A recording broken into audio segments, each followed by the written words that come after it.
Hey there, Meteorologist John Burchfield here. We're going to be talking signs of spring, and one of the most iconic signs of spring for parts of the country and also internationally is that annual cherry blossom, including in Washington, D.C. and in Japan. So how is climate change impacting the cherry blossom? And also, what signs of spring are we starting to see here at home? We're going to break down the data and also look at how spring weather is changing. Now, officially this week, the annual cherry blossom started in Tokyo, and it began on March 24th.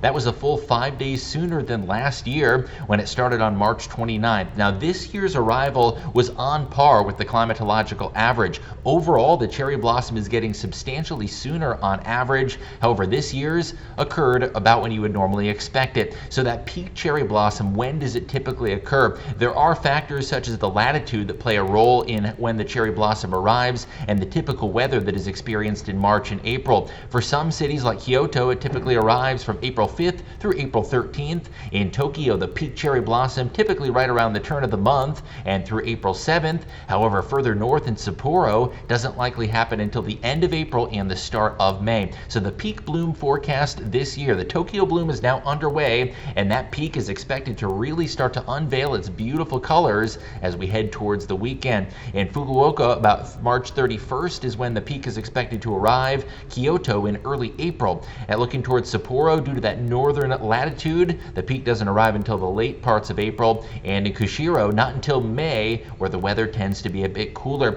Now in Washington, D.C., also, the cherry blossom heralds the arrival of spring, but the cherry blossom is arriving sooner and sooner on average. Data comparing 1981 to 2010, so more recent data versus 1931 to 1960, does show that the cherry blossom is arriving a full 5 days sooner than it used to. Now the typical cherry blossom in the nation's capital starts on the 1st of April and previously on April 6th. So what changes are we expecting going forward into the future? That largely depends on a number of factors, and we use climatological models to essentially predict how things are going to change based on the current rate of emissions. If there are no change to greenhouse gas emissions by mid-century, it is likely the cherry blossom in DC arrives in mid-March, and by the end of the century, it is possible that the annual spring cherry blossom arrives on March 4th on average. So the link between climate change does show that DC is overall getting warmer, and there are 10 above average days more now than there used to be half a century ago, looking at data comparing 1970 to 2023. An average of 13 and a half more spring above average days also in the Toledo area,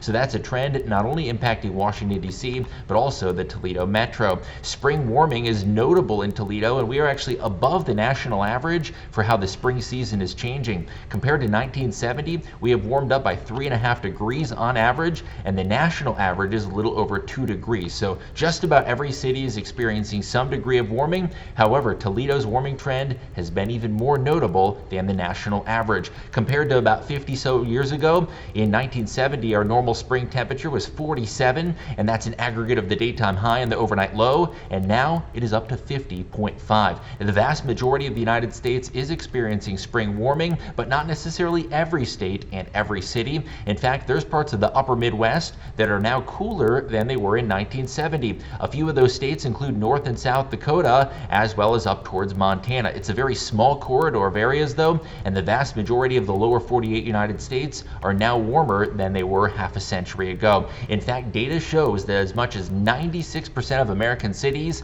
have warmed up in the last half century as a result of climate change. The nationwide average is a plus 2.2 degree trend, and in the Toledo area, we have warmed up by 3.5 degrees, so almost double the national average. Some of the impacts not only on the cherry blossom, but also on the growing season, and that affects not only area farmers, but also those who suffer from allergies. The allergy season is going to be longer with an earlier spring bloom and a later allergy season that'll last into the fall as well. Ecosystem changes have occurred as a result of spring warming, and with warmer springs, we are seeing pests and mosquitoes arrive a little bit sooner. And lastly, that earlier spring bloom is going to affect your garden and agriculture, and it's shifted by several weeks for some areas, and that includes Washington, D.C. and Japan that are seeing that cherry blossom arrive a little bit sooner than normal. As we usher in the month of April, we'll keep you updated throughout the spring season. There can be a lot of ups and downs in the weather this time of year, so stay tuned to the WTOL 11 weather team and subscribe for more every Friday.